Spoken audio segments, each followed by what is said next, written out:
Hi friends, welcome to Conquest Hindi News Analysis dated 22nd August 2020. எல்லாருக்கும் விநாயகர் சதுர்த்தி நல்வாழ்த்துக்கள். நம்ம இன்னைக்கு பார்க்க போற first article stopping only religious activities is change அப்படின்னு சுப்ரீம் கோர்ட் வந்துட்டு சொல்லியிருக்காங்க. சரி, என்ன கேஸ் அப்படின்னு கேட்டீங்கன்னா, ஜெயின் ட்ரஸ்ட் சேர்ந்த சில பேர் வந்துட்டு ஆனுவலா நாங்க ஒரு ஃபெஸ்டிவல் கொண்டாடுவோம். இது எங்க மதத்துக்குன்னு ரொம்ப முக்கியமான festival. The festival is called as Paryushana அப்படிங்கிற ஃபெஸ்டிவல்.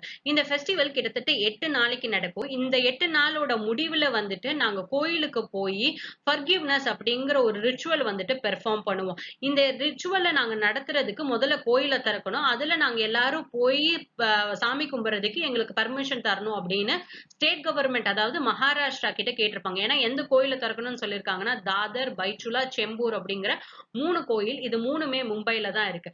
இதை திறக்கணும் அப்படின்னு சொல்லும் போது மகாராஷ்டிரா கவர்மெண்ட் என்ன சொல்லிட்டாங்கன்னா, இந்த மாதிரி கோயில் திறந்து நீங்க ஃபெஸ்டிவல்லாம் கொண்டாட ஆரம்பிச்சீங்க அப்படின்னா நிறைய மக்கள் வர ஆரம்பிச்சிருவாங்க. இதனால வைரஸோட ஸ்ப்ரெட்டிங் வந்துட்டு ஜாஸ்தியா இருக்கும். அதனால நாங்க இதுக்கு பெர்மிஷன் தர மாட்டோம்னு சொன்னதுக்கு அப்புறமாட்டி இந்த trust Supreme Court of India கிட்ட போய் ஒருத்தரோட ரைட் வந்துட்டு right to pray is one of your fundamental rights. ஆனா எங்களோட ஃபண்டமெண்டல் ரைட்டையே நீங்க தடுக்கிற மாதிரி கம்ப்ளீட்டா பேன் போடுறாங்க அப்படின்னு சொல்லியிருந்தாங்க. இந்த மாதிரியான ஃப்ரீடம்க்கு ரீசனபிள் ரெஸ்ட்ரிக்ஷன்ஸ் வைக்கலாம் அப்படிங்கிறது ஒரு காரணமா இருந்தா கூட ஸ்டேட் கவர்மெண்ட் இப்போதைக்கு வந்துட்டு இல்ல கண்டிப்பா திறக்க முடியாதுன்னு சொன்னதுனால சுப்ரீம் கோர்ட் ஆஃப் இந்தியா என்ன சொல்லிட்டாங்கன்னா, இல்ல நீங்க கோயில திறக்கலாம்.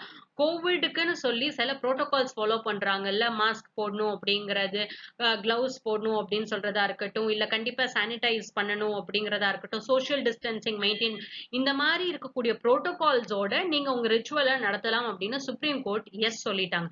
ஆனா இத சொல்லும் போது சுப்ரீம் கோர்ட் ஸ்டேட் கவர்மெண்ட் கிட்ட கேட்ட கேள்வி என்ன அப்படின்னு கேட்டீங்கன்னா, நீங்க லிக்கர் ஷாப் திறக்கிறேன்னு சொல்றீங்க, சலூன்ஸ் திறக்கிறேன் அப்படின்னு சொல்றீங்க, மால்ஸ் ஓபன் பண்றோம்னு சொல்றீங்க. இதனால பரவாத கொரோனா வைரஸ் ஒருத்தர் தன்னோட ரைட் டு ப்ரே அப்படிங்கறத வந்துட்டு பண்ண போறதுனால இந்த வைரஸ் வந்துட்டு ஜாஸ்தி ஸ்ப்ரெட் ஆகுமா?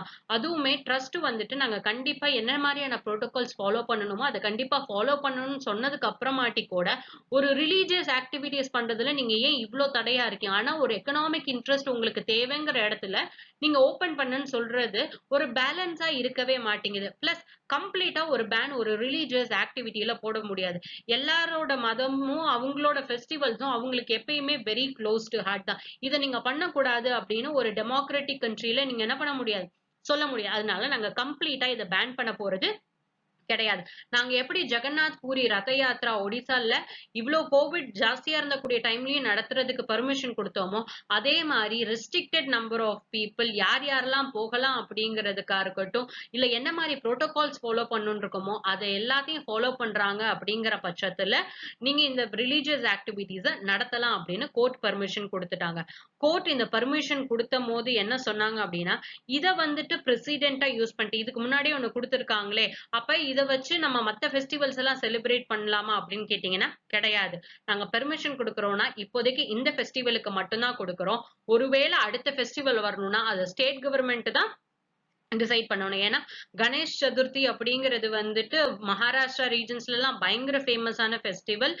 ரொம்ப லீவே வந்துட்டு ஜாஸ்தியா இருக்கிற மாரி இருக்கும். லீவா இருக்கட்டும், அந்த டிராவல் மூர்த்திய எடுத்துட்டு போறதா இருக்கட்டும், இது வந்துட்டு பயங்கர பெரிய ஃபெஸ்டிவலா கொண்டாடக்கூடிய இடம். அவ்ளோ பாப்புலேஷன் வந்துட்டு கன்வெர்ஜ் ஆகக்கூடிய இடம். சோ, அப்ப அந்த மாரியான ஃபெஸ்டிவல்ஸ்க்கு Maharashtra state disaster management authority என்ன புரோட்டோகால்ஸ் வச்சிருக்கோ, நீங்க அத ஃபாலோ பண்ணுங்க. இத பிரசிடென்ட்டா எடுத்துட்டு எல்லா இடத்துலயும் ஓப்பன் பண்ணாதீங்க அப்படிங்கிற ஒரு வார்னிங்கோட தான் சுப்ரீம் கோர்ட் இந்த பர்ட்டிகுலர் 3 பிளேசஸ் ஓபன் பண்றதுக்கு பர்மிஷன் கொடுத்திருப்பாங்க. சோ இதுல பேசியிருக்கக்கூடிய ஃபெஸ்டிவல் என்ன அப்படின்னு கேட்டீங்கன்னா, பர்யூஷனா ஃபெஸ்டிவல் அப்படிங்கிறது ஜெயின் மதத்துல வருஷம் நடத்தக்கூடிய one of the holiest festival இது. எல்லா ஜெயின்ஸுமே சேர்ந்து அட்டஹை தப் அப்படிங்கிற ஒரு ரிச்சுவலை வந்துட்டு பெர்ஃபார்ம் பண்ணுவாங்க. அதாவது 8 நாளைக்கு கண்டினியூஸா விரதம் இருப்பாங்க. இந்த ஃபெஸ்டிவல் இந்த 2020ல வந்துட்டு எப்ப நடக்க ஆரம்பிச்சது அப்படின்னா, டிசம்பர் சாரி ஆகஸ்ட் 15ல இருந்து 23 ஆகஸ்ட் வரைக்கும். இந்த நாட்கள்ல எல்லாத்துலயுமே ஜெயின் மாங்ஸ் வந்துட்டு கல்ப சூத்ரா அப்படிங்கறத படிப்பாங்க. அதாவது ஜெயின்ஸ்ல நமக்கு எப்படி பகவத்கீதையோ ஹிந்துஸ்க்கு, அதே மாதிரி ஜெயின்ஸ்க்கு வந்துட்டு கல்ப சூத்ரா அப்படிங்கிற மாதிரி ஒவ்வொரு இதுக்கும் ஒவ்வொரு இது இருக்குல்ல. முஸ்லிம்ஸ்க்கு குரான், அந்த மாதிரி அவங்களுக்குன்னு ஒரு sacred script is your Kalpa Shudra. And 5 main ஓவ்ஸ் வந்துட்டு எடுப்பாங்க. என்ன மாதிரியான ஓவ்ஸ் எடுப்பாங்க அப்படின்னு கேட்டீங்கன்னா, இந்த நாங்க வந்துட்டு நான் வயலன்ஸா இருப்போம். எந்த ஒரு வயலன்ஸ் ஆக்டிவிட்டீஸ்ல பங்கேற்க மாட்டோம். உண்மையை மட்டும்தான் பேசுவோம், திருட மாட்டோம், பிரம்மச்சரியம் மேற்கொள்ளுவோம் அண்ட் நான் பொசஷன் அப்படிங்கிற மாதிரியான 5 ப்ராமிசஸ் வந்துட்டு எடுப்பாங்க. பிளஸ் இதோட எய்மே என்னன்னு கேட்டீங்கன்னா தன்னோட ஆத்மாவை பியூரிஃபை பண்ணிக்கிறதுக்கும் ஒரு செல்ஃப் அப்லிஃப்ட்மெண்ட் கொடுத்துக்கிறதும் தான். இந்த ஜெயினிசத்திலேயே 2 செக்ஷன்ஸ் இருப்பாங்க. ஒன்னு திகம்பராஸ், another one is ஸ்வதம்பராஸ். இந்த திகம்பராஸ் கிட்டத்தட்ட 10 நாளைக்கு இந்த ஃபெஸ்டிவலை கொண்டாடுவாங்க. ஸ்வதம்பராஸ் 8 நாள் வரைக்கும் கொண்டாடுவாங்க. இந்த ஃபெஸ்டிவலை கரெக்டா எண்ட் பண்ணும் போது ஒரு பர்டிகுலர் செலிப்ரேஷன் நடக்கும். அந்த செலிப்ரேஷன் இவங்க என்ன அப்படின்னு சொல்றாங்கன்னா ஷமாவாணி அப்படின்னு சொல்றாங்க. அதாவது ஃபர்கிவ்னஸ் டே. அதாவது தான் கடந்த ஆண்டுல என்னென்ன மாதிரியான தப்பு பண்ணியிருந்தோமோ, யார்கிட்ட கோவமா பேசியிருந்தோம், யாருக்கு அகெயின்ஸ்டா பேசியிருந்தோம், யார் யார் மனசு கஷ்டப்படுற மாதிரி நடந்திருந்தோமோ அவங்க கிட்ட போய் நாங்க உங்க மேல போன தடவை பண்ணது தப்புதான், எங்க மன்னிச்சிடுங்க அப்படின்னு கேக்குறதுதான் ஃபர்கிவ்னஸ் டே அப்படின்னு இவங்க செலிப்ரேட் பண்றாங்க. இந்த ஃபர்கிவ்னஸ் கேட்கும் போது இவங்க ஒரு வேர்ட் யூஸ் பண்றாங்க. இந்த வேர்ட் என்ன அப்படின்னு கேட்டீங்கன்னா மிச்சமி துக்காதம் அப்படிங்கிற வேர்டை யூஸ் பண்ணி தான் இவங்க வந்துட்டு மன்னிப்பு கேட்பாங்க. சரியா? The next article that we will read is 9 killed in Srisailam power unit fire. Okay. இந்த power unit fireல வந்துட்டு it is hydel power station, hydroelectric power station இது. இதுல வந்துட்டு fire accident வந்துட்டு நடந்ததுனால கிட்டத்தட்ட 9 பேர் வந்துட்டு இறந்து போயிட்டாங்க. 15 பேர் வந்துட்டு இருந்ததுல 9 பேர் இறந்து போயிட்டாங்க. அதுல 5 பேர் engineers அப்படின்னு சொல்லியிருப்பாங்க. இண்டஸ்ட்ரியல் சேஃப்டி பத்தி.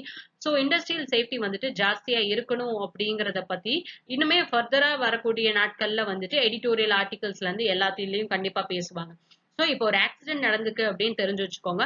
இந்த ஹைட்ரோ எலக்ட்ரிக் பவர் பிளான்ட் எந்த ரிவர் மேல இருக்கு அப்படின்னு கேட்டீங்கன்னா கிருஷ்ணா ரிவர் மேல இருக்கு. இந்த கிருஷ்ணாவோட ட்ரிபியூட்டரிஸ் ஆர் பீமா, முன்னேரு, துங்கபத்ரா, வர்தா, மாலப்பிரபா, காட்டப்பிரபா, கொய்னா. இது எல்லாமே ட்ரிபியூட்டரிஸ் ஆஃப் கிருஷ்ணா. கிருஷ்ணாவோட ட்ரிபியூட்டரிஸ் நல்லா மனப்பாடம் பண்ணி வச்சுக்கோங்க. ஒரு ஆக்சிடென்ட் நடக்குது அப்படின்னா அது எந்த மாதிரியான இடத்துல நடக்குது. So it's on Krishna river மேல இருக்கக்கூடிய ஸ்ரீசைலம் ஹைட்ரோ எலக்ட்ரிக் ப்ராஜெக்ட் மேல இந்த ஃபயர் ஆக்சிடென்ட் நடந்திருக்கு. ஸோ கிருஷ்ணாவோட ட்ரிபியூட்டரிஸை வந்துட்டு தெரிஞ்சு வச்சுக்கோங்க. இந்த ஃபயர் ஆக்சிடென்ட் எங்க நடந்தது அப்படின்னா தெலுங்கானால நடந்தது. சரி, இந்த ஃபயர் ஆக்சிடென்ட்ஸ் அப்படின்னு வரும்போது ஜாஸ்தி யார் வருவாங்கன்னா ஸ்டேட்டோட ஃபயர் அஃபீஷியல்ஸ் வராங்க. ஒருவேளை டிசாஸ்டர் ரொம்ப பெருசா இருக்கக்கூடிய நேரத்துல National disaster response Force will enter into the accident zone அப்படிங்கிற மாதிரி. இந்த நேஷனல் டிசாஸ்டர் ரெஸ்பான்ஸ் ஃபோர்ஸ் அப்படிங்கிறது டிசாஸ்டர் மேனேஜ்மெண்ட் ஆக்ட் 2005 கடியில ஃபார்ம் பண்ணப்பட்ட force. It is under Ministry of Home Affairs. இதுக்குன்னு தனியா ஒரு டைரக்டர் ஜெனரல் இருக்காங்க. இந்தியால நடக்கக்கூடிய மேன்மேட் டிசாஸ்டர்ஸா இருக்கட்டும் இல்ல ஹியூமன் மேட் டிசாஸ்டர்ஸா இருக்கட்டும் யாருதான் ரிலீஃப் ஃபோர்ஸஸ்க்கு வருவாங்க அப்படின்னா நேஷனல் டிசாஸ்டர் ரெஸ்பான்ஸ் ஃபோர்ஸ். ஸ்டேட்லயும் டிசாஸ்டர் ரெஸ்பான்ஸ் ஃபோர்ஸ் இருக்கும். ஆனா இதுல இருக்கக்கூடிய மெம்பர்ஸ் யாரா இருப்பாங்கன்னா பார்டர் செக்யூரிட்டி ஃபோர்ஸ்ல இருந்து இருப்பாங்க, சிஆர்பிஎஃப்ல இருந்து இருப்பாங்க, and you will have 2 teams from central industrial security forces, Indian Tibet border force, சஷ்யசீமாபாத். ஸோ அப்ப இதுல இருக்கக்கூடிய மெம்பர்ஸ் எல்லாமே சென்ட்ரல் செக்யூரிட்டி ஏஜென்சிஸ் அப்படின்னு சொல்லக்கூடிய 7 ஏஜென்சி கீழ இருக்கக்கூடியவங்கல இருந்து ஒவ்வொரு பெட்டாலியன் இதுல இருப்பாங்க அப்படின்னு. பிளஸ் இவங்க இந்தியால நடக்கக்கூடிய மேன்மேட் அண்ட் நேச்சுரல் டிசாஸ்டர்ஸ் மட்டும் இல்லாம they will come for emergencies. என்ன மாதிரியான எமர்ஜென்சிஸ்னா chemical emergency, biological emergency, radiological emergencies and nuclear emergencies கூட யார் தான் முன்னாடி வந்து நிப்பாங்கன்னா நேஷனல் டிசாஸ்டர் ரெஸ்பான்ஸ் ஃபோர்ஸ் தான் முன்னாடி. கான்ஸ்டிடியூஷனலா ஒருத்தர் ஒர்க் பண்றாங்க அப்படின்னா அந்த ஒர்க் பிளேஸோட சேஃப்டி அப்படிங்கிறது ரொம்பவே இம்பார்ட்டன்ட். ஏன்னா இண்டஸ்ட்ரீஸ் ரொம்ப நாள் கழிச்சு லாக்டவுனுக்கு அப்புறமாட்டி இயங்கக்கூடிய சிச்சுவேஷன்ல நிறைய ஆக்சிடென்ட்ஸ் கேஸ்கேடிங் நடந்து நம்ம நெய்வேலி லிக்னைட் கார்பரேஷனா இருக்கட்டும், ஆந்திர பிரதேஷ்ல நடந்த லீக்கேஜஸா இருக்கட்டும், ஸ்டைரீன் கேஸ் லீக்கேஜஸா இருக்கட்டும், எல்லாமே என்னதான் சொல்லுது அப்படின்னு கேட்டீங்கன்னா ஒர்க்கர்ஸ் சேஃப்டி பத்தி தான் ஜாஸ்தி. கான்ஸ்டிடியூஷன்ல அண்டர் ஆர்டிகல் நம்பர் 24 எந்த ஒரு குழந்தையும் 14 இயர்ஸ் கீழே இருந்தாங்க அப்படின்னா அவங்கள எம்ப்ளாய்மெண்ட் ஆப்பர்ச்சுனிட்டிஸ்ல கண்டிப்பா வச்சுக்கூடாது. That is against child labour. இது எதுல இருக்கு அப்படின்னா ஃபண்டமெண்டல் ரைட்ஸ்லயே இருக்கு. திஸ் இஸ் கம்ப்ளீட்லி பீனபிள் அப்படிங்கிற மாதிரியான பெனால்டி கொடுப்பாங்க. whereas article number 39 and article number 42 which is under directive principles of state policy ஒரு ஒர்க்கரோட ரைட்டை வந்துட்டு நீங்க ப்ரொடெக்ட் பண்ணும் அப்படிங்கறத பத்தி பேசும். இன்னொரு ஆர்டிகல் ஹியூமன் கண்டிஷன்ஸ் வந்துட்டு நல்ல மாதிரியான கண்டிஷன்ஸா இருக்கணும் அவங்க வேலை பார்க்கக்கூடிய இடத்துல. பிளஸ் மெட்டர்னிட்டி ரிலீஃப் ப்ரொவைட் பண்ணுங்கிறத பத்தி பேசக்கூடிய ஆர்டிகல் இது ஆர்டிகல் நம்பர் 42 இதெல்லாம் கான்ஸ்டிடியூஷனல் ப்ரொவிஷன்ஸ். கண்டிப்பா இந்த ஆக்சிடென்ட்ஸை பத்தி ஃபர்தர் ஆன் டேஸ்ல வந்துட்டு you will definitely have an editorial. அதுக்கு முன்னாடி சில பேசிக்ஸ் தெரிஞ்சு வச்சுக்கோங்கிறதுக்காக. The next article that we will read is Election Commission notes for filing nominations online. சரி, எந்த ஸ்டேட்ல எலெக்ஷன்ஸ் நடக்க போகுது அப்படின்னு கேட்டீங்கன்னா பீகார்ல நடக்க போகுது. அசம்பிளி போல்ஸ் வந்துட்டு நடக்க போகுது. இந்தியால இந்த ஸ்டேட்ஸுக்கு இருக்கக்கூடிய லெஜிஸ்லேச்சர் அப்படின்னு வரும்போது ஜென்ரலா வந்துட்டு 2 ஹவுசஸ் இருக்கும்ல, லோக்சபா ராஜ்யசபா. சென்ட்ரல் லெவல்ல யூ ஹேவ் ஹவுசஸ் அப்படின்னு பார்க்கும்போது you have Lok Sabha and you have Rajya Sabha. இதுவே ஒரு ஸ்டேட் அப்படின்னு எடுத்துட்டீங்க அப்படின்னா அவங்களுக்கு இருக்கக்கூடிய legislative bodies state legislative assembly, state legislative council அப்படின்னு சொல்லுவாங்க. தமிழ்நாட்டுல ஸ்டேட் லெஜிஸ்லேட்டிவ் அசம்பிளி மட்டும்தான் இருக்கு, ஸ்டேட் லெஜிஸ்லேட்டிவ் கவுன்சில் கிடையாது. அப்ப நம்ம தமிழ்நாடு சொல்லும் போது எப்படி சொல்லுவாங்கன்னா யூனிகேமரலிசம், ஒரே ஒரு ஹவுஸ் இருக்கிறதுனால இட் இஸ் கால்ட் அஸ் யூனிகேமரலிசம் அப்படின்னு சொல்லுவாங்க. whereas when you take Bihar கிட்ட ஸ்டேட் லெஜிஸ்லேட்டிவ் அசம்பிளியும் இருக்கு, ஸ்டேட் லெஜிஸ்லேட்டிவ் கவுன்சிலும் இருக்கு. அதனால you call that as bicameralism. 2 house இருந்ததுன்னா அது என்னன்னு சொல்லுவாங்கன்னா பைகேமரலிசம் அப்படின்னு சொல்லுவாங்க. அப்ப Bihar is the state that is having bicameralism format. அதுல ஸ்டேட் லெஜிஸ்லேட்டிவ் அசம்பிளிக்கு எலெக்ஷன்ஸ் நடக்கும் போகுது. சரி, இந்தியால வேற எந்தெந்த ஸ்டேட்ஸுக்கு இந்த பைகேமரலிசம் இருக்கு அப்படின்னு கேட்டீங்கன்னா இப்போதைக்கு ஜம்மு அண்ட் காஷ்மீருக்கு கிடையாது. அதை தவிர்த்து வேற என்னென்ன ஸ்டேட்ஸுக்கு இருக்கு அப்படின்னா உத்தரப்பிரதேஷ், பீகார், மகாராஷ்டிரா, கர்நாடகா, தெலுங்கானா அண்ட் ஆந்திர பிரதேஷ். மொத்தம் இந்தியால 6 ஸ்டேட்ஸ்ல பைகேமரலிசம் ஃபாலோ பண்ணப்படுது. இந்த எலெக்ஷன்ஸ் நடக்கக்கூடியதுக்கு எலெக்ஷன் கமிஷன் கோவிட் சிச்சுவேஷன்ஸ்னால பப்ளிக் மீட்டிங்ஸா இருக்கட்டும், ரோட் ஷேடோஸா இருக்கட்டும், இது எல்லாமே சோஷியல் டிஸ்டன்ஸோட தான் நடக்கணும் அப்படின்னு சொல்லியிருக்காங்க. பிளஸ் நாமினேஷன் கும்பலா போய் தாக்கல் பண்ணுவாங்களா? இனிமே அப்படி கும்பலாலாம் நீங்க போய் தாக்கல் பண்ண முடியாது. ஆன்லைன்லயே நீங்க சப்மிட் பண்ணிடுங்க. தேவையான நாமினேஷன் ஃபார்ம்ஸ், அபிடவிட்ஸ், செக்யூரிட்டி அமௌண்ட் எல்லாத்தையுமே நீங்க ஆன்லைன்லயே டிரான்ஸ்ஃபர் பண்ணுங்க அப்படின்னு சொல்றாங்க. இது ஒரு பாயிண்ட் ஆஃப் டைம்ல ஒரு டிரான்ஸ்பரன்சி கொண்டு வரதுக்காக கூட இருக்கலாம். This is one good better initiative. அதே மாதிரி யார் யாரெல்லாம் ஓட் போட வராங்களோ அவங்க கண்டிப்பா மாஸ்க் போடணும், கிளவுஸ் போடணும். பிளஸ் போலிங் ஸ்டாஃப்ஸ் யார் யாரெல்லாம் இருக்காங்களோ அவங்க ப்ரொடெக்டிவ் கியர்ஸ் இருக்கணும்னு சில கைட்லைன்ஸ் எல்லாம் கொடுத்திருக்காங்க. பிளஸ் வீடு வீடா வந்து ஓட்டு கேட்பாங்கல்ல, அந்த மாதிரி கேம்பெயின் பண்ணும் போது 5 பேர் மட்டும்தான் போக முடியும். 4 பேரு பிளஸ் த கேண்டிடேட், இவங்க மொத்தமா சேர்த்து 5 பேர் இது பண்ண முடியும். பிளஸ் வேற என்ன மாதிரியான நீங்க பப்ளிக் கேதரிங்ஸ் பண்றீங்களோ அதுக்கு லிமிட்டை யாரு டிட்டர்மைன் பண்ணுவான்னா ஸ்டேட்டோட டிசாஸ்டர் மேனேஜ்மெண்ட் அத்தாரிட்டி டிட்டர்மைன் பண்ணும். கான்வாய்ஸ் எவ்வளவு போகணும், எவ்வளவு பேர் மீட்டிங் அட்டன் பண்ணுங்கிறது எல்லாத்தையுமே அவங்க தான் டிசைட் பண்ணுவாங்க. பிளஸ் என்ன மாதிரி இன்ஃப்ராஸ்ட்ரக்சர் இருக்கணும் அப்படிங்கிறது சில ரெஸ்ட்ரிக்ஷன்ஸோட தான் இருக்கும். Based on the restrictions or instructions given by Ministry of Home Affairs இல்ல ஸ்டேட்டோட மினிஸ்ட்ரி ஆஃப் ஹோம் அஃபேர்ஸ் கொடுக்கறத இருக்கணும். பிளஸ் சரி சார், நாங்க ஓட்டு போடும் போது எல்லாருக்கும் ஓட்டு போட முடியுமா? ஏன்னா நீங்க பர்சனலா வந்துதான் ஓட்டு போடணும்னு சொல்றீங்க. யூஎஸ் மாதிரி ஓட்டிங் இன் மெயில்ங்கிற ஃபார்மேட்ல நம்ம இந்தியால இப்போதைக்கு கொண்டு வர முடியாது. பிகாஸ் லிட்ரஸி ரேட் வந்துட்டு இன்னும் அவ்வளவுக்கு நம்ம ரீச் ஆகல. We are better in literacy rate, ஆனா டிஜிட்டல் கேப்ங்கிறது ரொம்ப ஜாஸ்தியா இருக்கு. ஆனா நம்மளால இந்த ஓட்டிங் மெயில் கைண்ட் ஆஃப் சிஸ்டம்லாம் வந்துட்டு இப்போதைக்கு இந்தியால வந்துட்டு பாசிபிள் கிடையாது. அப்ப பிரசன்ட் பிசிக்கல் பிரசன்ஸ் ஆஃப் ஓட்டிங்ல தான் பண்ண முடியுங்கிற சிச்சுவேஷன்ல ஒருத்தர் நம்மளே ஓட்டு போட போறோம், நானே ஓட்டு போட போறேன் அப்படின்னா என்ன பண்ணும் அப்படின்னு கேட்டீங்கன்னா கையில கிளவுஸ் போட்டிருக்கணும், கண்டிப்பா மாஸ்க் போட்டிருக்கணும், டெம்பரேச்சர் செக் பண்ணுவாங்க, சானிடேஷன் உள்ள போகிற போது அண்ட் உள்ளேயும் சானிடேஷன் இருக்கப்படும். அண்ட் ஒருவேளை போலிங் ஆபீசர் வந்துட்டு யாருன்னு ஐடென்டிட்டி பார்க்கணுங்கிற சிச்சுவேஷன்ல மாஸ்க லோவர் பண்ண சொல்லும் போது லோவர் பண்ண மூஞ்சியை வந்துட்டு காமிக்கணும் அப்படிங்கிற மாதிரி. ஒருவேளை ஓட்டிங்க்கு போகும்போது எலக்டரா இருக்கக்கூடிய எனக்கு வந்துட்டு ஃபீவர் அப்படிங்கிற மாதிரி சிச்சுவேஷன் இருந்தது அப்படின்னு கேட்டீங்கன்னா, ஏன்னா ஓட் போட போறவங்களுக்கு ஃபீவர் இருந்ததுன்னா அவங்களுக்கு செகண்ட் டைமா சான்ஸ் கொடுப்பாங்க. ஏன்னா அப்போதைக்கு அவங்க ஓட் பண்ண முடியாது. நீங்க போயிட்டு சாயங்காலம் உங்களுக்கு சில டைம்னு நாங்க ரிசர்வ் பண்ணி வச்சிருக்கோம், அப்போ வந்துட்டு நீங்க ஓட் போடுங்க அப்படின்னு சொல்லுவாங்க. ஏன்னா கோவிட் பேஷண்ட்ஸும் உள்ள வந்து சஃபர் ஆகி இன்னும் அவங்க குவாரண்டைனா இருக்கட்டும், இல்ல அவங்க வந்துட்டு மெடிக்கல் ஃபெசிலிட்டிஸ்ல இருக்கிறதா இருக்கட்டும், இவங்களும் ஓட் கேஸ்ட் பண்ணாம அவங்களுக்குன்னு சில டைம் அலோகேட் பண்ணி அவங்களையும் என்ன பண்ண வைக்கணும், ஓட் போட வைக்கணும் அப்படின்னு சொல்றாங்க. பிளஸ் இந்த சீஃப் எலக்டோரல், ஒரு ஸ்டேட்டுக்குன்னு யூனியன் டெரிட்டரிக்கு சீஃப் எலக்டோரல் ஆஃபீஸர் இருப்பாங்கல்ல, இவங்க வந்துட்டு ஒரு காம்ப்ரிஹென்சிவான பிளான் மேக் பண்ணணும். அந்த ஸ்டேட், அந்த டிஸ்ட்ரிக்ட், அந்த அசம்பிளி கான்ஸ்டிடியூஷன் லெவல் வரைக்கும் ஒரு காம்ப்ரிஹென்சிவான பிளான் மேக் பண்ணணும் அப்படின்னு எலெக்ஷன் கமிஷன் சொல்லிருக்காங்க. The next article that we will read is repeal and reform அப்படின்னு சொல்லிட்டு. சரி, இந்த ஆர்டிகல் எதை பத்தி பேசியிருக்காங்க அப்படின்னு கேட்டீங்கன்னா, ரீசெண்டா வந்துட்டு ஸ்ரீலங்கன் எலெக்ஷன்ஸ்ல வந்துட்டு Mahinda Rajapaksa he has won with 2/3 majority. Sri Lankan constitution படி ஒரு கான்ஸ்டிடியூஷனே தன்னோட கான்ஸ்டிடியூஷனே அமெண்ட் பண்ணணுங்கிற பட்சத்துல 2/3 மெஜாரிட்டி இருக்கணும். எலெக்ஷன்ஸ்ல ராஜபக்ஷே கவர்மெண்ட் 2/3 மெஜாரிட்டி அடிச்சிட்டாங்க. இவங்களோட ஓட்டிங் ப்ராமிஸே என்னவா இருந்ததுன்னா, நாங்க பதவிக்கு வந்தோம்னா 2015ல சிறிசேனா ரணில் விக்ரமசிங்கே போட்டு வச்சிருந்த constitutional amendment, that is 19th constitutional amendment 2015 நாங்க ஸ்கிராப் பண்ணிடுவோம் அப்படின்னு சொல்லியிருந்தாங்க. சரி, அப்படி என்ன சார் பாதகமா இருக்கு 19th கான்ஸ்டிடியூஷனல் அமெண்ட்மெண்ட் 2015ல அப்படின்னு கேட்டீங்கன்னா, பிரசிடென்ட்டோட எக்ஸிகியூட்டிவ் பவரை ரெஸ்ட்ரிக்ட் பண்ணியிருப்பாங்க. செகண்ட் திங் என்ன பண்ணியிருப்பாங்க அப்படின்னு கேட்டீங்கன்னா, பிரசிடென்ட் வந்துட்டு 5 வருஷம் வந்துட்டு இருக்காரு அப்படின்னா எத்தனை தடவை 5 வருஷம் இருக்க முடியும்? when you take the tenure it is 5 years. 2 தடவை அவர் கன்சிக்யூட்டிவா இருக்கலாம். அண்ட் இதுக்கு மேல அவரால் என்ன பண்ண முடியாது, பிரசிடென்ட் ஆஃப் ஸ்ரீலங்காவா இருக்க முடியாது.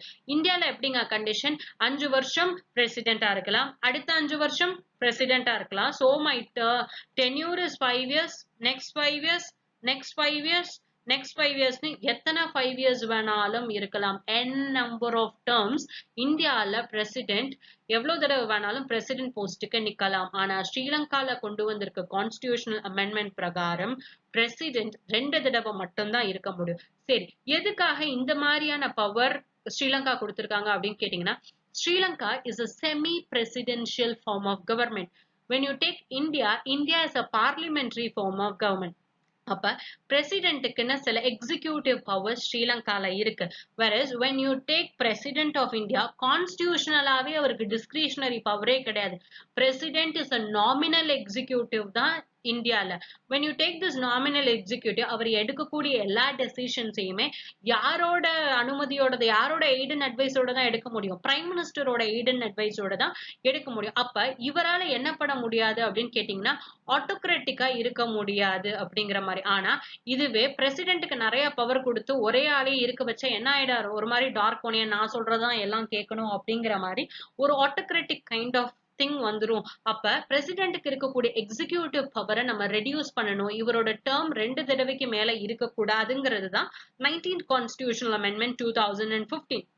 ஆனா இவங்க இதை என்ன பண்ணும் அப்படின்னு நினைக்கிறாங்கன்னா, இது வேணாம் அப்படின்னு நினைக்கிறாங்க.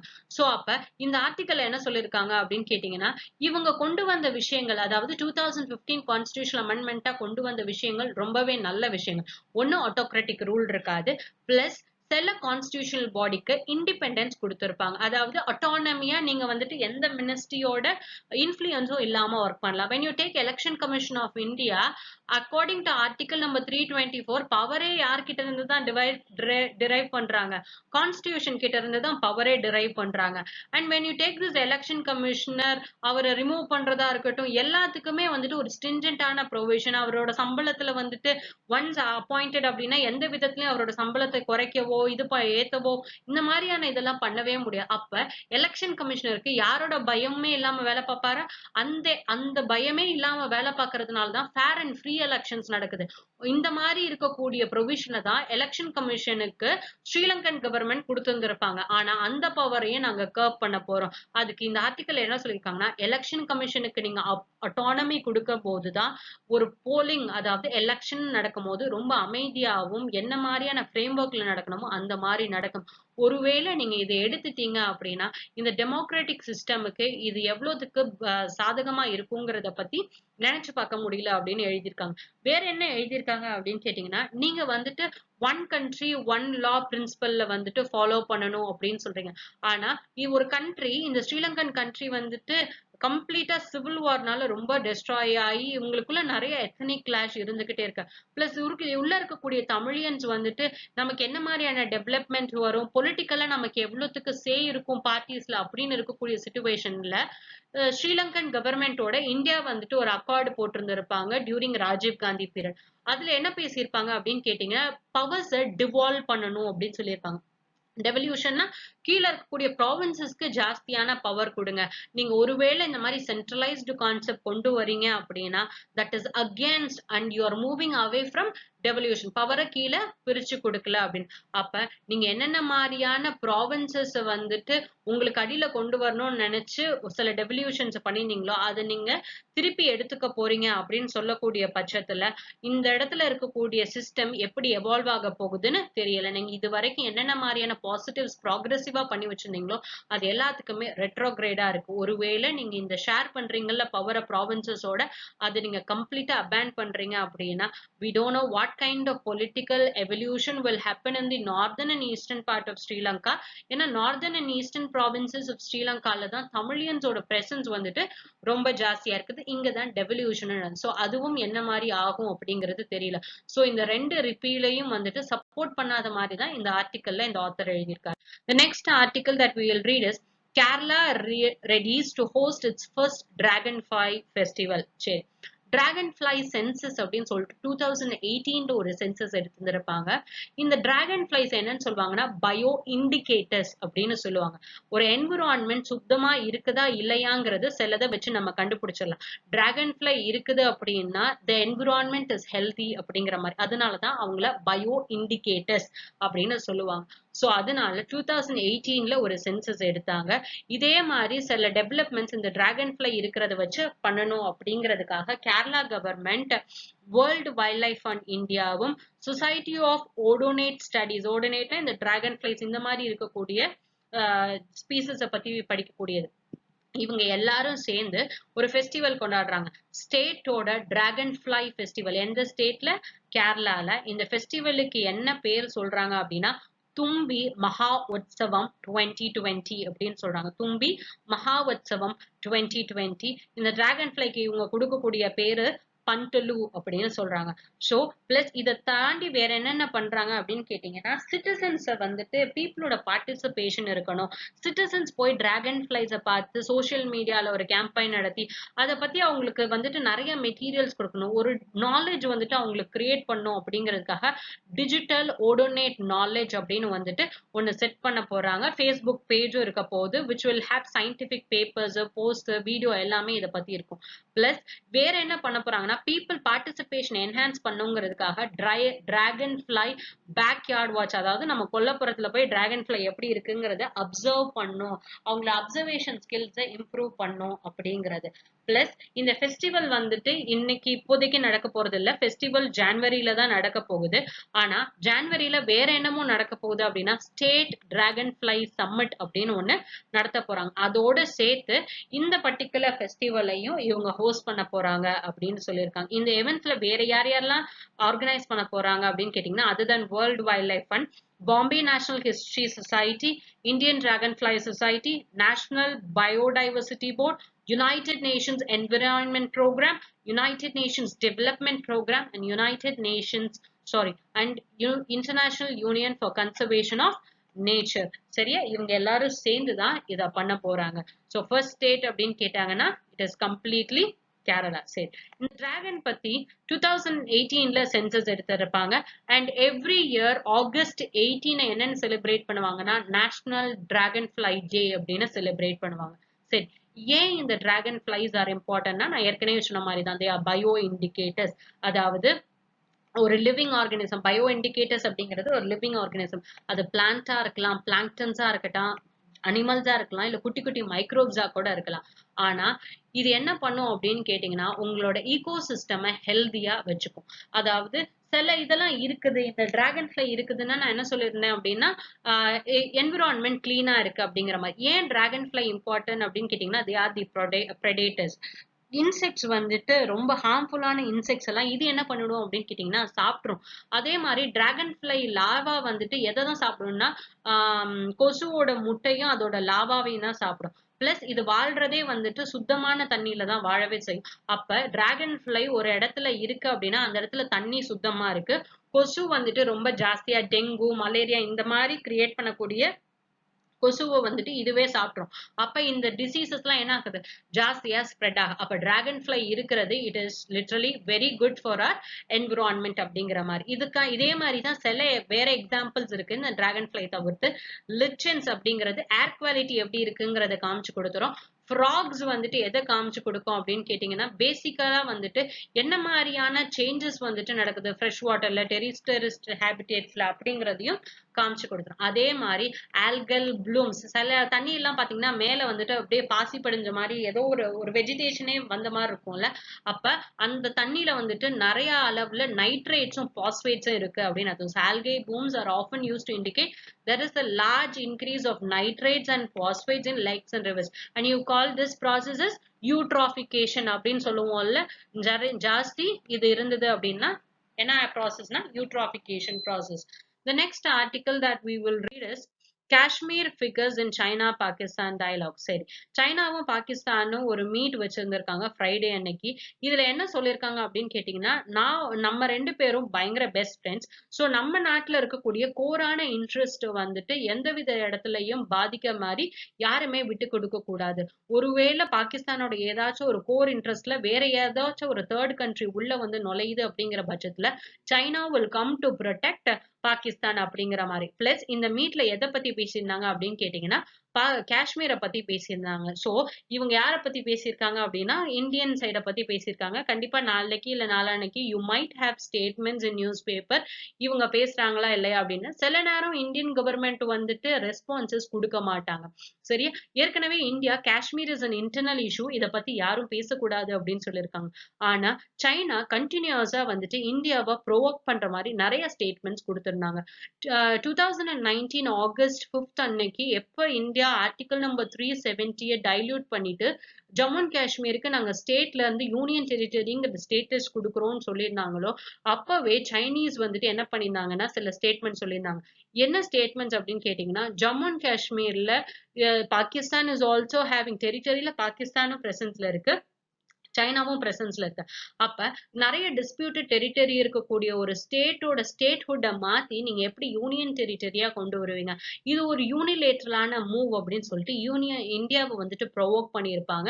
ஸோ இந்தியாவும் அதுக்கான ஸ்டேட்மெண்ட்ஸ் கொடுத்துருந்துருப்பாங்க. ஸோ இவங்க ரெண்டு பேரும் என்ன பேசியிருந்தாங்க அப்படின்னு கேட்டீங்கன்னா, எங்க பேசியிருந்தாங்க அப்படின்னு ஃபர்ஸ்ட் பார்ப்போம். இவங்க எங்க பேசியிருந்தாங்க அப்படின்னா ஹைனன் அப்படிங்கிற பர்டிகுலர் ப்ராவின்ஸ், இது சைனாவோட ப்ராவின்ஸ் கீழே சதர்ன் இதுல இருக்குல்ல, இதை பத்தி பேசியிருந்தாங்க. பிளஸ் இவங்க பேசும்போது எந்த கண்ட்ரியா இருக்கட்டும், சவுத் ஏஷியா கண்ட்ரியா இருக்கட்டும், என்ன மாதிரியான பிரச்சனையா இருக்கட்டும், இது எல்லாத்தையுமே பீஸ்ஃபுல்லா தான் சால்வ் பண்ணணும், ஸ்டேபிளா இருக்கணும், கோஆபரேட்டிவ் அண்ட் ப்ராஸ்பரஸா இருக்கணும் அப்படின்னு சொல்லியிருந்திருப்பாங்க. பிளஸ் யாருமே யூனிலேட்டரலா டெசிஷன்ஸ் எடுக்கக்கூடாது அப்படிங்கிறத பத்தியும் பேசியிருந்தாங்க. இந்த சம்மிட்ல ஜாஸ்தி பாகிஸ்தான் எந்த பர்டிகுலர் ரீஜனை மட்டும்தான் பத்தி பேசியிருந்தாங்க அப்படின்னு கேட்டீங்கன்னா காஷ்மீரை பத்தி மட்டும்தான் ஜாஸ்தியா பேசியிருந்தாங்க. ஸோ அப்ப இதுல Kashmir is Pakistan is also saying some statement about Kashmir, China is also saying some statement about Kashmir. எந்த அளவுக்கு இந்த காஷ்மீர் இஷ்யூ இவங்களுக்கு இம்பார்ட்டன்ட் அப்படின்னு கேட்டீங்கன்னா, இது வழியா தான் China Pakistan economic corridor is moving. இந்த ப்ளூ கலர் லைன் போகுது இல்ல, குவதார் போர்ட்ல இருந்து they are going to connect சைனாவோட ஜிங்ஜாங் ப்ராவின்ஸ், அதோட வெஸ்டர்ன் சைட்ல இருக்கக்கூடிய ப்ராவின்ஸ்ல காஸ்கர் அப்படிங்கிற பிளேஸ் வந்துட்டு இவங்க கனெக்ட் பண்ண போறாங்க. This is literally a $45 billion project. இது சைனாக்கு ரொம்பவே முக்கியம். இந்தியாவுக்கு இதுல ரொம்ப மிகப்பெரிய வருத்தம் இருக்கிறதுக்கான ரீசன், இந்த ப்ராஜெக்ட் எது வழியா போகுது பாருங்க, ஜம்மு அண்ட் காஷ்மீர்ல இந்த ரீஜன் வழியா போகுதா. they call this particular region as Pakistan occupied Kashmir அப்படின்னு சொல்லுவாங்க. ஸோ கில்கிட் பல்டிஸ்தான் ரீஜன் வழியா போகுது. இந்தியாவுக்கு இது ஒரு டிஸ்பியூட்டட் டெரிட்டரியில இது வழியா நீங்க எப்படி இன்ஃப்ராஸ்ட்ரக்சர் போவீங்க? ஸோ திஸ் இஸ் த்ரிட்டனிங் என்னோட சாவரனிட்டி அண்ட் என்னோட டெரிட்டோரியல் இன்டெகிரிட்டியை அஃபெக்ட் பண்ணுதுங்கிறதுல இந்தியாவுக்கு இந்த ப்ராஜெக்ட் மேல சுத்தமா விருப்பமே கிடையாது. ஸோ இந்த மாதிரி சிச்சுவேஷன்ஸ்ல தான் they are speaking about the Kashmir issue. The next article that we see is notice to Meghalaya cement plants. சரி, என்ன இஷ்யூ அப்படின்னு கேட்டீங்கன்னா, மேகாலயால இருக்கக்கூடிய சில சிமெண்ட் கம்பெனிஸ் வந்துட்டு கோல் வந்துட்டு இல்லீகலா இந்த மேகாலயா பிளாட்டியூஸ்ல இருந்து இன்னமும் எடுத்துட்டு இருக்காங்க அப்படின்ட்டு 2014ல நேஷனல் கிரீன் ட்ரைபியூல் வந்துட்டு என்ன சொல்லியிருப்பாங்கன்னா, கம்ப்ளீட்டா பிளான் பண்ணியிருப்பாங்க இந்த மேகாலயால நடக்கக்கூடிய கோல் மைனிங். சரி, ஏன் மேகாலயால நடக்கக்கூடிய கோல் மைனிங்க கம்ப்ளீட்டா பேன் பண்ணாங்க அப்படின்னு கேட்டீங்கன்னா, the method that is used in Meghalaya is a rat hole mining process. இது என்ன rat hole mining அப்படின்னு கேட்டீங்கன்னா, மலை பாறைக்கு அடியில இப்படி குடஞ்சா இருக்கட்டும், இல்ல ஒரு லேண்ட்ல வந்துட்டு இந்த மாதிரி ஓட்ட போட்டு இதுல ஒரு மனுஷன் தான் வந்துட்டு உள்ள இறங்கவே முடியும். இவர் உள்ள போய் என்ன பண்ணுவாருன்னா, கீழே கீழே இருக்கக்கூடிய விர்ச்சுவலா தவழ்ந்து தான் போவாரு. தவழ்ந்து போய் இருக்கக்கூடிய கோல் எல்லாம் வந்துட்டு ஒரு ஹியூமனா வந்துட்டு எடுத்துட்டு வர்றதுக்கு பேரு தான் இந்த ராட் ஹோல் மைனிங்கிறது. அப்ப ஒரு பர்ட்டிகுலர் இடத்துல இந்த மாதிரியான ஒரு பிளாட்ஃபார்ம் இருக்கு. இந்த இடத்துலயே ஹோல் போடுறாங்கன்னு வச்சுக்கோங்க. இது ஹோல் போட்டு இது வழியா கீழே இறங்கி இதுக்குள்ள இப்படியே தவழ்ந்து போய் ஃபுல்லா கீழே இருக்க கோல் எல்லாத்தையும் எடுத்துட்டு வராங்க அப்படின்னா இந்த இடத்துல ஒரு வேக்கம் கிரியேட் ஆகுதா? ஒரு லேண்டுன்னு இருக்கு. இந்த இடத்துல எல்லாத்தையும் எடுத்துட்டு வந்து நீங்க மேல போட்டுறீங்க கோல்ன்ட்டு. அப்ப இந்த இடத்துல என்ன ஆகுதுன்னா ஒரு வேக்கம் கிரியேட் ஆகுது. அப்ப இந்த வேக்கம் கிரியேட் ஆகும்போது மேல இருக்கக்கூடிய லேண்ட் என்னவா இல்ல அப்படின்னு கேட்டீங்கன்னா ஸ்டேபிளா இருக்காது. இது என்ன ஆயிடும்னா சட்டுன்னு எப்ப வேணாலும் இல்ல. Because when you take Meghalaya region seismic ஜோன்ல ஜோன் 5ல இருக்கு. அதாவது எர்த்குவேக் ஜாஸ்தியா நடத்தக்கூடிய ஏரியா. அப்ப எர்த்குவேக் வந்துச்சுன்னா என்ன ஆயிடும்? கம்ப்ளீட்டா இது கீழே விழுந்துரும். சோ ஏற்கனவே இதுல பயங்கர ஒரு ஆக்சிடென்ட் நடந்தது. சோ அப்ப இந்த மாதிரி சிச்சுவேஷன்ல இது கம்ப்ளீட்டா ப்ரொஹிபிட் பண்ணணும் தான் 2014ல வந்துட்டு பேன் பண்ணியிருப்பாங்க. ஆனா இத பேன் பண்ணதை மீறியும் மேகாலயால இருக்கக்கூடிய கிட்டத்தட்ட ஒரு 6 சிமெண்ட் இண்டஸ்ட்ரீஸ் வந்துட்டு இந்த மைனிங்கை வந்துட்டு இன்னும் யூஸ் பண்ணிட்டு இருக்காங்க. இன்னும் இல்லீகல் இதுல யூஸ் பண்ணிட்டு இருக்காங்க. அப்ப மேகாலயா கவர்மெண்ட்டுக்கு கோர்ட் என்ன நோட்டிபிகேஷன் கொடுத்திருக்கு அப்படின்னா இவங்க இல்லீகலா பண்ணதுக்காக ஃபைன் பே பண்ண சொல்லுங்க. கிட்டத்தட்ட 614 crores வந்துட்டு ஃபைன் பே பண்ண சொல்லுங்க அப்படின்னு சொல்லியிருக்காங்க. சரியா? சோ இதான் இதோட article. The next article that we'll read is Madhya Pradesh will offer government jobs based on National Recruitment Agency's course. So ஏற்கனவே நம்ம நேஷனல் ரெக்ரூட்மெண்ட் ஏஜென்சி பத்தி நிறைய பார்த்தாச்சு. மத்திய பிரதேஷோட சீஃப் மினிஸ்டர் என்ன சொல்றாரு அப்படின்னா அகைன் கவர்மெண்ட் ஜாப்ஸ்ல வந்துட்டு நாங்க வந்துட்டு வேலை கொடுக்க போறோம். ஆனா குரூப் சி அண்ட் குரூப் டில நான் கெஜஸ்டட் போஸ்ட்டுக்கு வந்துட்டு குரூப் பி அண்ட் குரூப் சில நான் டெக்னிக்கல் வேகன்சிஸ்க்கு வந்துட்டு நாங்க வந்துட்டு கொடுக்க போறோம். ஆனா இந்த கொடுக்கக்கூடிய அப்பாயின்மெண்ட் ஆர்டர்ஸ் எல்லாமே எதை பேஸ் பண்ணி இருக்கும் அப்படின்னு கேட்டீங்கன்னா நேஷனல் ரெக்ரூட்மெண்ட் ஏஜென்சி வைக்கக்கூடிய மார்க்ஸ்ல இந்த காமன் எலிஜிபிலிட்டி டெஸ்ட்ல வைக்கக்கூடிய மார்க்ஸை பேஸ் பண்ணி தான் நாங்க இவங்களுக்கு அப்பாயின்மெண்ட்ஸ் கொடுக்க போறோம் அப்படின்னு சொல்லியிருக்காங்க. ஸோ நம்ம ஏற்கனவே நேஷனல் ரெக்ரூட்மெண்ட் ஏஜென்சி படிக்கும் போது என்ன படிச்சிருந்தோம் அப்படின்னா இப்போதைக்கு தான் 3 சென்ட்ரல் ஏஜென்சிஸ்க்காக ஓபன் பண்ணியிருக்காங்க. ஃபியூச்சர்ல இதை யாரும் யூஸ் பண்ணிக்கலாம்? ஸ்டேட் கவர்மெண்ட்டும் யூஸ் பண்ணிக்கலாம், பிரைவேட் செக்டார்ஸும் யூஸ் பண்ணிக்கலாம் அப்படின்னு சொல்லியிருப்பாங்க. which means the first state இப்போதைக்கு வந்துட்டு to take such kind of decisions, அதாவது நாங்க நேஷனல் ரெக்ரூட்மெண்ட் ஏஜென்சில இருந்து நாங்க மார்க் எடுத்து அது மூலியமா நாங்க கேண்டிடேட் செலக்ட் பண்ணுவோம் அப்படிங்கிறது. பிளஸ் அதே மாதிரி மிஸ்டர் சிவராஜ் சிங் சௌஹான் வேற என்னமோ சொல்லியிருந்தாரு அப்படின்னா லோக்கல்ஸ்க்கு மட்டும்தான் நாங்க ஜாப்ஸ் ரிசர்வ் பண்ணுவோம் அப்படின்னு. ஸோ ரிசர்வேஷன் ஆஃப் ஜாப்ஸ் பத்தி நம்ம ஏற்கனவே டீட்டெயிலா பேசிட்டோம். ஸோ அதை போய் திருப்பி ஒரு தடவை பார்த்துக்கோங்க. The next article that we will read is Turkey to convert another former church into a mosque. சரி, டர்க்கி ரீசெண்டா தான் என்ன பண்ணிருந்தாங்க அப்படின்னா ஹைகா சோஃபியா அப்படிங்கிற மாஸ்கை வந்துட்டு மியூசியமை வந்துட்டு மாஸ்கா கன்வெர்ட் பண்ணியிருந்திருப்பாங்க. அதே மாதிரி டர்க்கிஷ் பிரசிடென்ட் இப்போதைக்கு செகண்டா என்ன பண்ண போறாரு அப்படின்னு கேட்டீங்கன்னா ரொம்ப பழமா வாழ்ந்த ஒரு ஆர்த்தோடாக்ஸ் சர்ச்சை வந்துட்டு இது வரைக்கும் என்னவா பண்ணிட்டு இருந்தாங்க அப்படின்னா நடுவுல வந்துட்டு மாஸ்கா யூஸ் பண்ணிட்டு இருந்தாங்க. அதுக்கப்புறமாட்டி மியூசியமா கன்வெர்ட் பண்ணிட்டாங்க. இதை திருப்பி நாங்க முஸ்லிம் ஒர்க்ஷிப் ஏரியாவா மாத்த போறோம் அப்படின்னு. சோ ஃபர்ஸ்ட் வந்துட்டு இருந்தது மாஸ்கா தான் இருந்தது. இதுக்கப்புறமாட்டி இது என்னவா மாத்தி ஃபர்ஸ்ட் இருந்தது சர்ச்சா இருந்தது மாஸ்கா மாத்தினாங்க. ஆஃப்டர் ஓட்டோமன் டர்க்ஸ் வந்துட்டு இதை அக்வயர் பண்ணதுக்கு அப்புறமாட்டி இந்த மாஸ்கை வந்துட்டு எப்ப இஸ்தான்புல்ல இருந்து கம்ப்ளீட்டா வேர்ல்டு வார்லாம் முடிஞ்சதோ அதுக்கப்புறமாட்டி இது என்னவா மாத்திட்டாங்க அப்படின்னா மியூசியமா மாத்திட்டாங்க. இப்ப இருக்க டர்க்கிஷ் பிரசிடென்ட் என்ன சொல்றாருன்னா இந்த மியூசியமை திருப்பி நம்ம வந்துட்டு முஸ்லிம் ஒர்க்ஷிப் ரீஜனா மாத்த போறோம் அப்படின்னு சொல்றாங்க.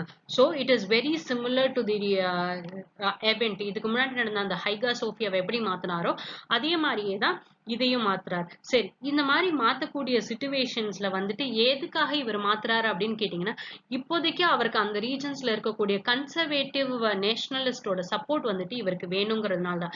ஏன்னா டர்க்கில ஏற்கனவே இன்ஃபிளேஷன் ரொம்ப ஜாஸ்தியா இருக்கு, எக்கனாமி ரொம்ப வந்துட்டு அன்சர்டன் லெவல்ல போயிட்டு இருக்கக்கூடிய சிச்சுவேஷன்ஸ்ல இது ஏதாச்சும் பெனிஃபிட்டா அப்படின்னு கேட்டீங்கன்னா மைட் பி பொலிட்டிக்கல் லெவல்ல அவரு ஹோல்ட் பண்றதுக்கு பொசிஷன் ஹோல்ட் பண்றதுக்கு பாசிட்டிவா இருக்கும். ஆனா நாட்டுல நடக்கக்கூடிய எக்கனாமிக் லெவல் இம்பாக்ட்ஸ்க்கு எந்த ஒரு பெனிஃபிட் இருக்க போறதே கிடையாது. பிளஸ் ஏற்கனவே இவர் வந்துட்டு ஹைகா சோஃபியாவை மாத்தினதுல கிரீக்குக்கு வந்துட்டு ரொம்ப பெரிய ஒரு மாதிரி they were not feeling good. ஏன்னா இது வந்துட்டு சர்ச் அப்படிங்கன்னு ஒண்ணு ஃபார்ம் ஆயிடுச்சு. அந்த சர்ச் எல்லாத்தையுமே அவங்களுக்குன்னு ஒரு புனித ஸ்தலம் அப்படின்னு மாதிரி வச்சிருப்பாங்கல்ல. சோ இது வந்துட்டு கிரீஸ் எல்லாம் எப்படி பார்க்க ஆரம்பிச்சிட்டாங்க. கிரீக் ஃபாரின் மினிஸ்டர்ஸ் வந்துட்டு ஒரு ஸ்டேட்மெண்ட் சொல்லியிருந்தாரு. என்ன அப்படின்னு கேட்டீங்க அப்படின்னா டர்க்கிஷ் இதெல்லாம் பண்றது எல்லாமே ஒரு ப்ரொவோகேஷன் மாதிரி இருக்கு. எங்களை ஏதோ ஒரு ரிலீஜியஸ் ஒரு பர்டிகுலர் ரிலீஜனுக்கு அகெயின்ஸ்டா மட்டுமே பண்ண போற மாதிரி இருக்கு அப்படின்னு சொல்லிட்டாங்க. பிளஸ் இந்த சர்ச் பத்தி சொல்லும் போது என்ன சொல்லியிருக்காங்க அப்படின்னு கேட்டீங்கன்னா, இதோட ஸ்ட்ரக்சர்ஸ் எல்லாமே வந்துட்டு இட் இஸ் ஆஃப் ரொம்ப பெரிய old structure and the kind of architecture அப்படின்னு வரும்போது பைசைன்டைனோட ஆர்கிடெக்சர் ஃபார்ம்ல இருக்கு. You can find miniatures here. இவர் சொல்லும் போது ஏன் முஸ்லிம் இதுவா மாத்திரம் அப்படின்னா you could find miniatures over here. இந்த மினியேச்சர்ஸ் வந்துட்டு நம்ம தாஜ்மஹால் எல்லாம் இங்க சைட்ல எல்லாம் இருக்கும் இல்லைங்க, அந்த மாதிரி இருக்கக்கூடிய miniatures plus this is having a dome kind of format. இதெல்லாம் முஸ்லிம் கைண்ட் ஆஃப் ஆர்கிடெக்சர்ஸ்ல தான் இருக்கும், இஸ்லாமிக் கைண்ட் ஆஃப் ஆர்கிடெக்சர்ஸ்ல தான் இருக்கும் அப்படின்னு இவங்க சொல்றாங்க. வெரஸ் கிரீக் சொல்லும் போது இந்த பர்டிகுலர் கார்கி அப்படிங்கிற ஒரு பர்டிகுலர் கரேயி அப்படிங்கிற particular museum is very significant for it's. ஏன் அப்படின்னு கேட்டீங்கன்னா சர்ச்சோட முக்காவாசியான இந்த பர்டிகுலர் மியூசியம்ல இருக்கக்கூடிய டூரிஸ்ட் ஸ்பாட்டா இது இருந்ததுல இதுல இருக்கக்கூடிய முக்காவாசியான சிம்பிள்ஸ் எல்லாமே கிறிஸ்டியானிட்டியை சம்மந்தப்படுத்தினது மாதிரி தான் இருக்குது. பிளஸ் நாங்க ரொம்ப வருஷமா இதுல ப்ரேயர் பண்ணிட்டு இருக்கோம். பிளஸ் இதுல இருக்கக்கூடிய ஃப்ரெஸ்கோ பெயிண்டிங்ஸா இருக்கட்டும், என்ன மாதிரியான மொசைக்ஸா இருக்கட்டும், இது எல்லாமே எதை தான் காமிக்குது அப்படின்னா கிறிஸ்டியன் வேர்ல்டோட ஆர்ட்டை தான் வந்துட்டு காமிக்குது அப்படின்னு சொல்லியிருக்காங்க. ஸோ அப்ப இதை வந்துட்டு டர்க்கியோட பிரசன்ட் பிரசிடென்ட் எர்டோகன் மாத்தும் போது அப்போசிஷன் பார்ட்டிஸ் வந்துட்டு இது ரொம்ப பெரிய அவமானம் கண்ட்ரிக்கு அப்படிங்கிற மாதிரி. ஏன்னா when you take டர்க்கி அப்படின்னு எடுத்துக்கும் போது இது ஒரு multi cultural identity and multi religious history வச்சிருக்கக்கூடிய ஒரு கண்ட்ரிய ஒரு பர்டிகுலர் ரிலீஜனை மட்டுமே ஃபாலோ பண்றாங்க அப்படின்னு சொல்லும் போது it is against the principles of Turkey அப்படின்னு பேசியிருக்காங்க. The next article that we will read is state-run banks stare at capital shortage again அப்படின்னு மூடிஸ் வந்துட்டு ஸ்டேட்மெண்ட் கொடுத்திருக்காங்க. இந்த மூடிஸ் வந்துட்டு ஒரு ரேட்டிங் ஏஜென்சி. பேங்க்ஸ்ல எவ்வளவு கிரெடிபிலிட்டி இருக்கு, இந்தியா எவ்வளவுக்கு growth ஆகும், மற்ற கண்ட்ரிஸ் எவ்வளவு growth காமிக்கும் அப்படிங்கிற பத்தி ஒரு ஸ்டாட்டிஸ்டிக்ஸ் கொடுக்கக்கூடிய ஒரு ஆர்கனைசேஷன். சரி, ஜென்ரலா பேங்க் எப்படி ஒர்க் ஆகும் அப்படின்னு கேட்டீங்கன்னா இந்த பர்டிகுலர் இந்த பர்சன் வந்துட்டு ஏ அப்படின்னு எடுத்துக்கோங்க. இவர் வந்துட்டு 100 ரூபாயை சேமிக்கணும் அப்படின்னு நினைக்கிறாருன்னா போய் பேங்க் கிட்ட கொடுப்பாரு. இவர் கொடுக்கக்கூடிய ரீசன் நாளைக்கு எப்படி இன்ட்ரெஸ்ட் ரேட்டோட எனக்கு ஒரு நிறைய அமௌண்ட் வருங்கிறதுனால. அப்போ 100 ரூபாய் இவர் கொண்டு போய் பேங்க்ல வைக்கிறாரு. பேங்க் வந்துட்டு இந்த 100 ரூபாய் எடுத்துதான் என்ன பண்ணுவாங்க, சில பணத்தை வந்துட்டு எடுத்து கேஷ் ரிசர்வ் ரேஷியோ அந்த மாதிரி ரொம்ப டெக்னிக்கலா போவேனா. ஆனா இந்த பணத்தை தான் இவர் என்ன பண்ணுவாரு, வெளியில பெரிய பெரிய கம்பெனிஸுக்கும் இண்டிவிஜுவல்ஸ்க்கும் கடனா கொடுப்பாங்க. இவங்களுக்கு சொல்லும் போது நீங்க எனக்கு 18% இல்ல 15% உங்களுக்கு வந்துட்டு இன்ட்ரெஸ்ட் ரேட். அப்ப நீங்க கடன் வாங்கியிருக்கீங்க, நீங்க திருப்பி கொடுக்கும் போது 100 ரூபாய் கடன் வாங்குறீங்கன்னா 115 ரூபாய் கொடுக்கணும். அப்ப 15 ரூபாய் வந்துட்டு அப்ப திருப்பி பேங்க்குக்கு வரும்போது எவ்வளவு ரூபா வரும், 115 ரூபா வரும். இதையே இவர் திருப்பி கொடுக்கறாரு அப்படிங்கிற பட்சத்துல இவர்கிட்ட என்ன சொல்லியிருப்பாங்கன்னா 9% உங்களுக்கு இன்ட்ரெஸ்ட் ரேட் சார் அப்படின்னு சொல்லியிருப்பாங்க. அப்ப இவருக்கு என்ன கொடுப்பாங்க, 109 ரூபாய இவருக்கு காசை கொடுத்துருவாங்க. அப்ப 115 ரூபாயில இருந்து 109 ரூபாய் சப்ட்ராக்ட் பண்ணீங்கன்னா எவ்வளவு, 6 ரூபா. இந்த 6 ரூபா பேங்க்குக்கு என்னன்னு சொல்லுவாங்கன்னா அசெட் அப்படின்னு சொல்லுவாங்க. பேங்கோட பேலன்ஸ் ஷீட்ல ரெண்டே தாங்க இருக்கும். ஒன்னு லயபிலிட்டி, என்ன லயபிலிட்டினா ரெஸ்பான்சிபிலிட்டி, யாருக்கு காசு நீங்க திருப்பி கொடுக்கணும், டெபாசிட் பண்ணவருக்கு காசு கொடுக்கணும். This is your liability. Another one உங்களுக்கு வரக்கூடிய வருமானத்தை என்னன்னு சொல்லுவாங்கன்னா அசெட் அப்படின்னு சொல்லுவாங்க. இந்த அசெட் பெர்ஃபார்ம் பண்ணல அப்படிங்கிற பட்சத்துல, அதாவது இந்த கடன் வந்துட்டு இன்ட்ரெஸ்ட் ரேட்டும் வரல, பிரின்சிபல் அமௌண்ட்டும் வரல அப்படிங்கும் போது இந்த அசெட் என்ன ஆகல, பெர்ஃபார்ம் பண்ணல. அதுதான் என்னன்னு சொல்லுவாங்கன்னா நான் பெர்ஃபார்மிங் அசெட்ஸ் அப்படின்னு சொல்லுவாங்க. சரியா? சோ அப்ப இந்த மூடி இதுல என்ன சொல்றாங்க அப்படின்னு கேட்டீங்கன்னா இந்தியால எக்கனாமிக் growth ரொம்பவே ஸ்லோ டவுன் ஆக ஆரம்பிச்சு. இந்த எக்கனாமிக் growth ரிவைவ் பண்ணுங்கிறதுக்காக தான் நிறைய கேஷஸ் ஏற்கனவே கொடுக்க ஆரம்பிச்சிட்டாங்க. அப்ப இந்த கேஷஸ் எல்லாம் திருப்பி வரல அப்படிங்கிற பட்சத்துல பப்ளிக் செக்டார் பேங்க்ஸ் கிட்டே என்ன இருக்காது, காசு நிறைய இருக்காது. இவங்க கிட்ட காசு நிறைய இல்லாம போயிடுச்சு அப்படின்னா கிரெடிட் ஃப்ளோ ப்ராப்பரா இருக்காது. ஃபியூச்சர்ல எக்கனாமிக் ரெக்கவரிங்கிறதே ரொம்ப பெரிய ப்ராப்ளம் ஆயிடும். சோ அப்ப இந்த பேங்க்ஸ் எல்லாத்துக்கும் அவங்களுக்கு தேவையான பணம் அவங்க கையில இருக்கணும் அப்படின்னா கண்டிப்பா 1.9 இருந்து 2.1 ட்ரில்லியன் வரைக்கும் அமௌண்ட் தேவைப்படும். ஆனா இவ்வளோ பெரிய அமௌண்ட் வரணும் அப்படின்னா கண்டிப்பா வெளியில இருந்து தான் பேங்க்ஸ் வந்துட்டு கடன் வாங்கி ஆகணும். அந்த மாதிரி one of the most important source அப்படின்னு கேட்டீங்கன்னா கவர்மெண்டோட சப்போர்ட் தான். ஆனா இந்த கவர்மெண்டோட சப்போர்ட் வர்றதுக்கு you have to do recapitalisation. Government என்ன பண்ணணும், பணம் பேங்க்குக்கு கொடுக்கணும். ஏற்கனவே கவர்மெண்ட் இந்த மாதிரி கொடுத்து வச்சுட்டாங்க.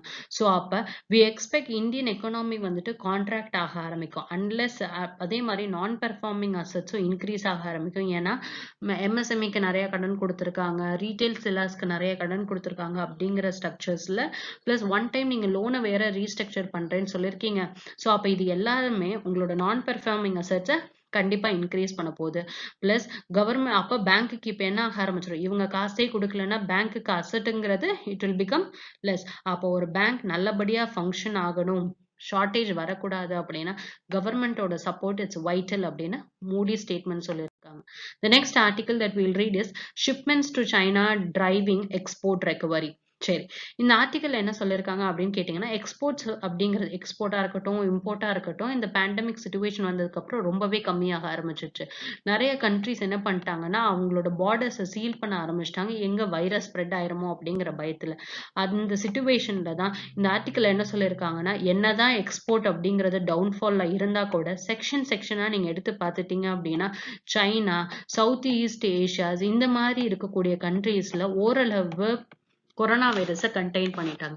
அதனால இந்த மாதிரி இருக்கக்கூடிய கண்ட்ரீஸ்க்கு எக்ஸ்போர்ட்ஸ் அப்படிங்கிறது நல்ல விதமா நிறையவே போயிட்டு இருக்கு அப்படின்னு சொல்லியிருக்காங்க.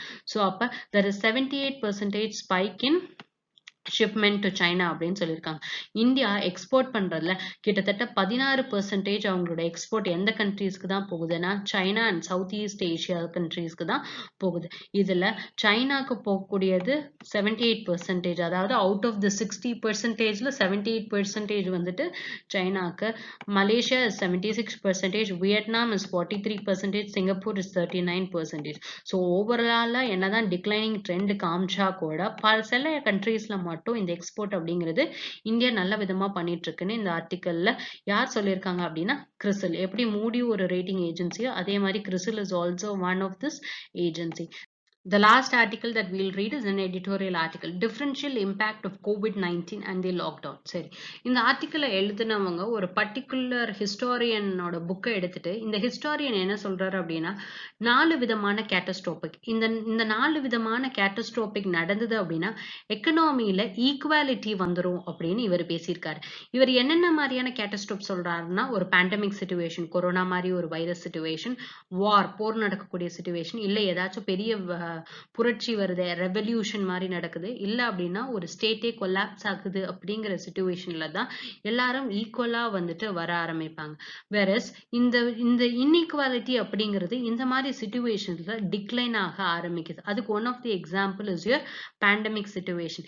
ஏன்னா இந்த நோய் வந்துட்டு கொரோனா வைரஸ் அப்படிங்கிறதுக்கு பணக்காரன், ஏழை, பெண், ஆண் அப்படிங்கிற வித்தியாசம் எல்லாம் தெரியாது, எல்லாரையும் ஒரே மாதிரியே தான் தாக்கவே செய்யும். அதே மாதிரிதான் இந்த லாக்டவுனும் ஒயிட் ஸ்ப்ரைடா வந்துட்டு நிறைய பேருக்கு வேலை இல்லாம போயிடுச்சு. பணக்காரங்கள இருந்து ஏழை வரைக்கும் எல்லாருக்குமே ஏதோ ஒரு கைண்ட் ஆஃப் எக்கனாமிக் ஹார்ட்ஷிப் வந்துட்டு கொடுக்க ஆரம்பிச்சிருச்சு. ஸோ அப்ப எந்த எக்கனாமிக் ஸ்டாட்டாலும் சரி, என்ன மாதிரியான ஆக்குபேஷனல் டிஸ்ட்ரிபியூஷன்ல இருந்தாலும் சரி, ஒரு ஏன்னா ஐடி செக்டர்ஸ்ல இருந்து லே ஆஃப் பண்றதா இருக்கட்டும், ஒரு கோர் செக்டர்ஸ்ல இருந்து வெளியில அனுப்புறதா இருக்கட்டும், இல்ல எம்எஸ்எம்இ செக்டர்ஸ்ல இருந்து வேலை இல்லாம போறதா இருக்கட்டும், இல்ல இந்த மாதிரி செக்யூரிட்டி ஃபுட் தயாரிக்கக்கூடிய இடத்துல இருந்து வேலை இல்லாம போறதா இருக்கட்டும், எல்லா செக்டர்ஸுமே இது ஈக்குவலா அஃபெக்ட் பண்ணிருக்கு. அப்படிங்கிற பட்சத்துல ஒரு ஈக்குவாலிட்டி கிரியேட் ஆகுது. ஆனா இந்த ஈக்குவாலிட்டிக்கும் சில இடத்துல இந்த ஈக்குவாலிட்டியே நீங்க ரொம்ப ஸ்ட்ராங்கா எடுத்து இன்னும் டெப்தா எடுத்து பார்க்கும் போது இந்த டிசீசஸ் நிஜமாவே கிளாஸ் நியூட்ரலா தான் இருக்கா அப்படின்னு கேட்டீங்கன்னா கிளாஸ் நியூட்ரலா இல்ல அப்படின்னு சொல்றாங்க. ஏன் இல்ல அப்படின்னு சொல்றாங்க, என்னதான் எக்கனாமிக்கலி வீக்கர் செக்ஷன் பீப்புள் ரொம்பவே வந்துட்டு அஃபெக்ட் ஆனா கூட, ஏன்னா அவங்க தான் ஜாஸ்தி நோயினாலே அஃபெக்ட் ஆறாங்க, டெத்தும் அவங்களுக்கு தான் ரொம்ப ஜாஸ்தியா இருக்குது. இதை தாண்டி சில பிரச்சனைகளும் இருக்கு, அந்த பிரச்சனையை நம்ம டிஸ்கஸ் பண்ணுவோம் அப்படின்னு தான் பேசியிருக்காங்க.